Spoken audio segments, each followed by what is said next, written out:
Chat, I want to have a word with you. You folks have been telling me about Big Finish for years. We've been talking about Big Finish for a long time. Why did you not tell me that the Big Finish Missy theme tune is one of the best pieces of Doctor Who music I've ever heard?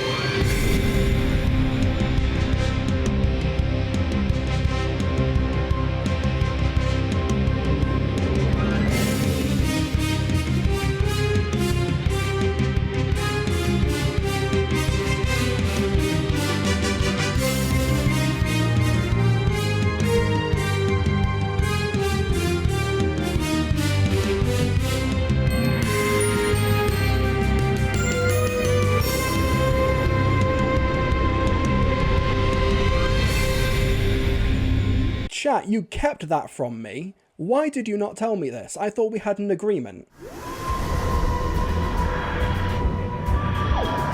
Anyway, yeah, today we're talking about the Missy box sets. I've not reviewed any of these because they've not released any while I've been covering reviews for Big Finish, but Michelle Gomez has been a bit of a Big Finish mainstay for the past couple of years. She appeared in the Once and Future anniversary story with David Tennant, The Martian Invasion of Planetoid 50. She was in the 8th of March, Strange Chemistry, so it's not like we've been without Missy for the past couple of years while I've been reviewing these Big Finish box sets, but we've got a new one now, Missy Series 4, Bad Influence. I can't tell you if Series 3, 2 or 1 are any good. I've heard that they're very, very fun, but I can't vouch for them personally. But anyway, so Bad Influence is a standalone box set. Thankfully, you don't need to know anything about the previous box sets or the previous stories in order to understand what's going on here. Missy is trying to make her way across the universe without transportation. She has no TARDIS, she has no vortex manipulator, and this story is themed over the friends that she's making along the way. Friends in massive quotes here. One of the friends that she meets in the first story is a time assassin called James Blakelock, played by Patterson Joseph, who you may remember. She's been in Doctor Who before. He was the guy, Roderick, in Bad Wolf and the Parting of the Ways. Where's my money? He's now a pretty massive name in TV, so it's kind of great that Big Finish are able to get him for this. So he's a time assassin who is sentenced to exile for accidentally causing World War I. But his reason for it, he was trying to stop the Black Hand terrorist group from assassinating Archduke Franz Ferdinand. He was trying to talk them out of it, what inadvertently gave the assassins the idea to do it. Missy is a big, massive fan of James Blakelock, someone whose work that Missy studied with great adoration while she was at the academy when she was a little boy. But the two get teamed up because he has a plan in order to stop galaxy-wide devastation from Emperor Nero VIII. However, Missy and James Blakelock meet each other on the planet World in the solar system called System, and this is Missy's very first impression. Let's play a clip from Missy and the Time Assassin by David Quantick. What's that on your wrist? What, this? Yes. How many wrists have you got? Not a real question. Yes, that. It's a time box. What? It's set to inoperable, but good golly, it's a genuine real-life time box. I haven't seen one of those in a long, long time. And if you're wearing a time box, inoperable or not, then you must be... Time assassin, yes. So, which one are you? The time assassin Alison Prentice? No, possibly not. The time assassin Martin Wanger? No. I killed him. Forgot about that. I'm... James Blakelock. Sorry, I didn't get that. I mean, unless you're the time assassin... James Blakelock. I'm the time assassin James Blakelock. Are you all right? Sorry, for a second there, I thought you said you were the time assassin James Blakelock. I did. I am the time assassin James Blakelock. No. Yes. Oh, my crimes hold me. Why? Because I'm going to faint, you idiot. No, not idiot. Sorry, I said idiot. Please don't kill me. I didn't mean to call you an idiot. Do you know who I am? Oh, don't come the coy carp with me. You're the most feared and cynical killer in the history of assassination. Why, your crimes fill the ledgers of galactic history to the brim. You killed the kindly old man of Feronivarnas. You started the endless war of Tarn. Not this again. Honestly, you start one endless war. Modest with it, too. Well, we're all entitled to the odd vice. I can't believe I'm standing here with you. Well, that's terrifically nice of you, but we hardly know each other, and I don't think... Oh, we've got time to get acquainted. Just a boy and a girl in a bleak, lifeless world. Where are we, anyway? So I love the dynamic that Missy finally gets to meet one of her heroes, but he's an ardent pacifist, and Missy just has no idea what to do with that, and the dynamic there is really, really fun. It's basically a buddy comedy, Missy and the Time Assassin. I think David Quantick's script is brimming with absolute wit, and obviously I think Michelle Gomez, as you heard in that clip, is really excelling with the material. Because Missy was filming a TV project in New York at the time, it meant that she wasn't able to come into Big Finish for the recording session, so she records these remotely, but you wouldn't be able to like feel the difference. There's no like compromise with the performance. She goes like full-hearted with it, or full-hearted's, you know, two hearts. She's a time lady. I think she's absolutely superb across this box set, but the dynamic and the chemistry that she has with Patterson Joseph, despite them not actually interacting in a recording booth, I think that she does an amazing job. So I think Michelle Gomez in this box set is terrific, but the comedy in the in Missy and the Time Assassin story is absolutely top tier. I love the premise where James Blakelock wants to try and stop Emperor Nero from trying to master this great big musical weapon that's going to cause universal devastation, and in order to do it he wants to try and kill the music teacher, and the music teacher is like, no, I want him to do this. I want to listen in the front row as he performs this concerto while I've got popcorn and I've got these earbuds, you know, it's going to be great. And Missy is just like, come on, let's just dispense with the shades of grey here. Sometimes there's good and evil in the universe and we really want to lean into it. Is she still fourth wall breaking? Not so explicitly in this box set from what I could tell, but she's still clearly just having fun with the genres and the formats. But yeah, I think that Michelle Gomez is so good. Patterson Joseph is so fun and charming. He's a real, like, he's kind of like the he's the straight man in this story, trying to do right by the universe despite being a time assassin. He claims to be a pacifist, but he still has the title of time assassin. And Missy is just like disintegrating everybody who comes into their path with great gusto and enthusiasm. It's really fun. I really did think that this was such a fun jaunt across the universe with lots of different settings, kind of a story that you could only do in audio just because of the size of the cast and the worlds that they visit and the variety of those worlds as well, which comes to a really satisfying conclusion. And I do hope that we maybe get to see James Blakelock again in the near future. There is a cliffhanger ending to the entire box set, so maybe this is a longer running story that might manifest over the course of several box sets, but I do hope that we see Patterson Joseph again in this series. He's done quite a lot of work for Big Finish in the past. He's got real charisma and he's got like real gusto to the performance. This is a really, really fun two-hander. Yeah, and of course the script is terrific as well. I think David Quantick did a really great job.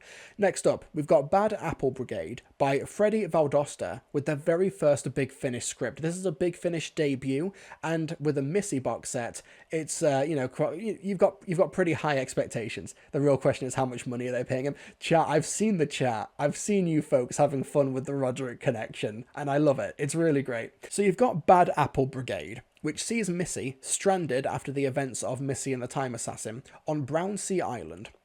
And there's a trio of girls there because it's essentially a correctional facilities island where you've got these young girls who have committed crimes. One of them has committed arson, one of them has committed acts of violence and stuff like that. And they're sent to this correctional facility in order to build character, in order to behave. These are three girls who Missy gets a real immediate bond with because she just loves a group of bad ladies who are trying to make the world a worse place. But they're not alone on Brownsea Island. After Missy sends one of the correctional officers way out to sea, so it's just those four on the island on their own, they realise that they're not indeed on their own. There is some creature in the woods that attacks one of the girls and infects one of them. This is the aftermath of the attack when Missy tries to take stock of the situation. Here's a clip from Bad Apple Brigade. We can't just leave Agnes like this. She needs a doctor. A doctor? What are they good for? All they ever do is show up and save the world. And break your heart. Right then, we'll have to go up to the campsite. The main office is sure to have a telephone, and I definitely saw a first aid box in our cabin last night. It's not far. Although I don't like the idea of wandering out there with that thing creeping about. I'm all worried about leaving Agnes. You'll stay with her, won't you, Missy? I don't know if that's... No. Definitely best if you two head off into the dark woods. I'll hold the fort back here. But... Girls, I know you're scared, but don't worry. I have a few choice words of advice on how to survive the night. Investigate strange noises. Pranks are funny and never go wrong. If the monster seems dead, be sure to lean in very close to double check. And if you find any scary books written in a strange and ancient language, read them out loud. They may contain helpful hints. Oh, and always split up. Split up? Yes! Think about it. It's harder for a monster to chase two targets. Thank you, Missy. All right, Frankie, torches on. Off we go. Bye, girls! Don't worry, we'll be right back. I'm sure you will. I loved Missy just going straight through the horror tropes and being like, yeah, do all of those things that get people killed. Because obviously she sees herself as superior to these teenage girls on this island because she's a time lady. They're just humans. But she still kind of respects their vibes. She kind of respects these social outcasts. But, Missy, she likes to play with her food.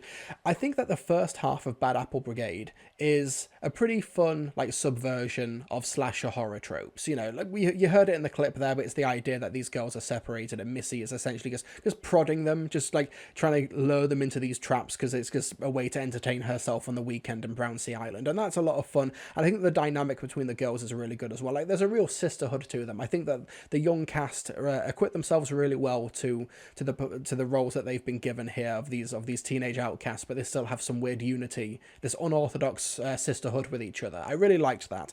The second half is very different, and I kind of won't go into spoilers for it because, of course, it's the second half. It's the heel turn that Bad Apple Brigade sort of pivots the rest of the story on.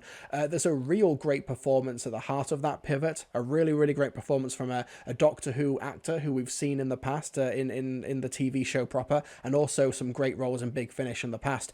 But it's not like a big Dr. Lee cameo. I don't want you folks to have big expectations, but he's been in the TV show, the actor, I mean, and it's a really great performance at the heart of that there. And a real great, Missy has gotten these girls into this situation, and now she sort of has to deal with that consequence of it. I think it was a really fun way to get what could have just been a bit of a basic, here's a cabin in the woods story, here's a monster trying to break in and trying to kill and trying to attack these innocent people, but they're not so innocent. It's a good way of sort of making that slightly tired Evil Dead format kind of sustain the hour-long stories that the Missy series formula has to abide by. So I liked the second half of it, but for very different ways.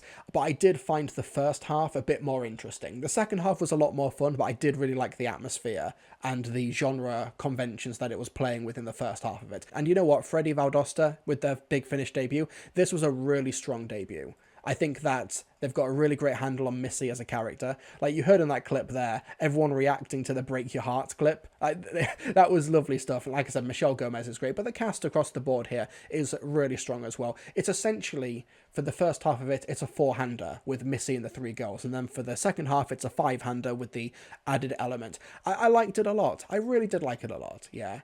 And The Baron Robbers by Lou Morgan. So, Missy, after the events of Bad Apple Brigade, is stranded in the 14th century during a Renaissance time with knights and lancers and chivalry and kings and princes. So Missy is trying to steal a ruby from a baron, and the baron is played by Rupert Vansittart, who you may remember as one of the Slitheen in Aliens of London and World War III in Series 1. I recognised the voice, but it wasn't until the behind-the-scenes clips that I realised who he was in the end. That was a real fun bit of casting.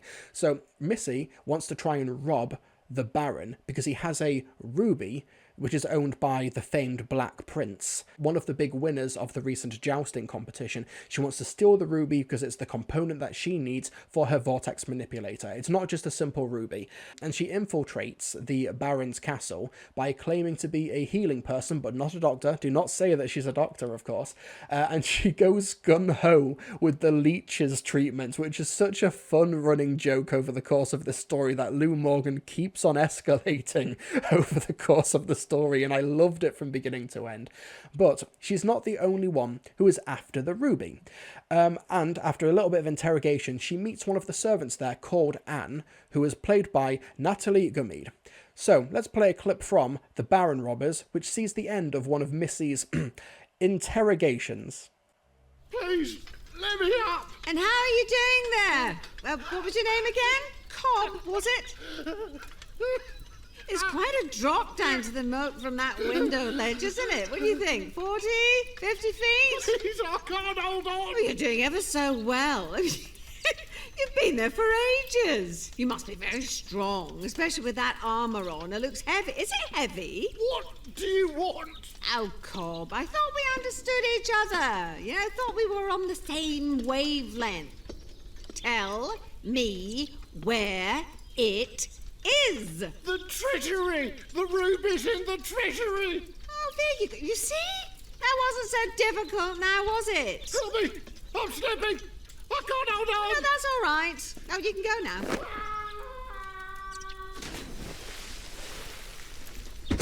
Cook says you want it in the storehouse. Oh, it's you. If you're looking for the guard, you missed him. Quite the chatterbox, isn't he? But he's meant to be here, and there's only one staircase. How can I have missed him? Well, I'm sorry, I don't know what to tell you. I mean, he just simply couldn't hang around any longer. Well then, if you forgive me, mistress, I'll take my leave. Why were you watching me? Now, don't be coy. Earlier, when I left the Baron's chambers, someone was watching me. You. Why? You must be mistaken. I was in the kitchens then, when you left the Baron's chambers. Yes, but if you were in the kitchens, how would you know when I left? Well, that is to say, I've been in the kitchens all morning, so it couldn't have been me. Suppose not. What's your name? Anne, mistress. Anne. That's good. Nice and easy.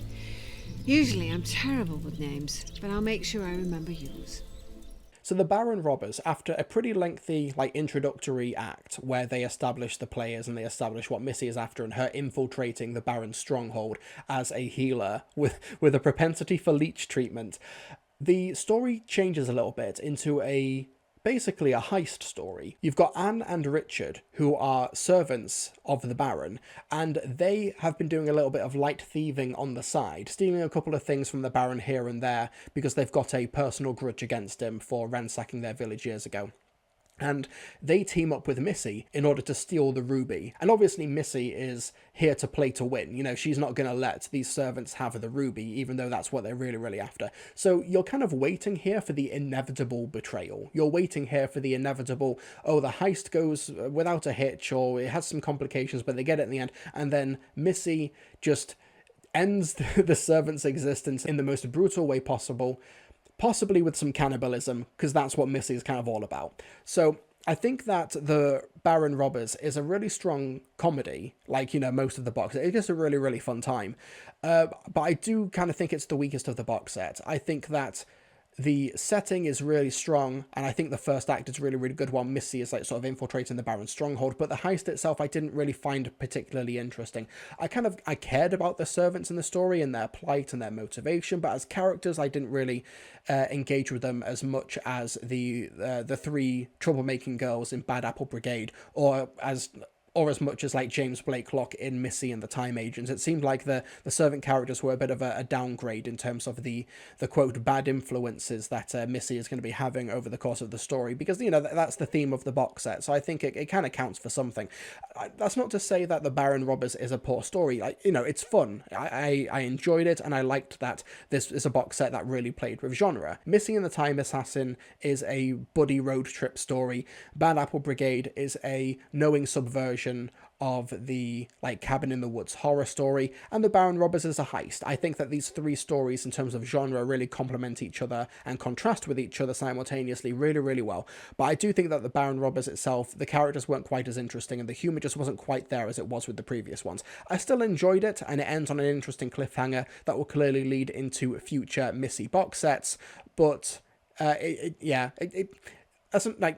Morgan's a really strong writer, but I just didn't really engage with this story too much. But overall, as a box set, Michelle Gomez carries it, and she carries it incredibly well. It's a really strong performance across all 3 stories. She's an absolute riot, as she always is with the Big Finish stories that I've heard her in, and while there's no sequel story or sequel series officially announced, I think that there's going to be another one. You know, they wouldn't end this one on a cliffhanger and not follow it up, right?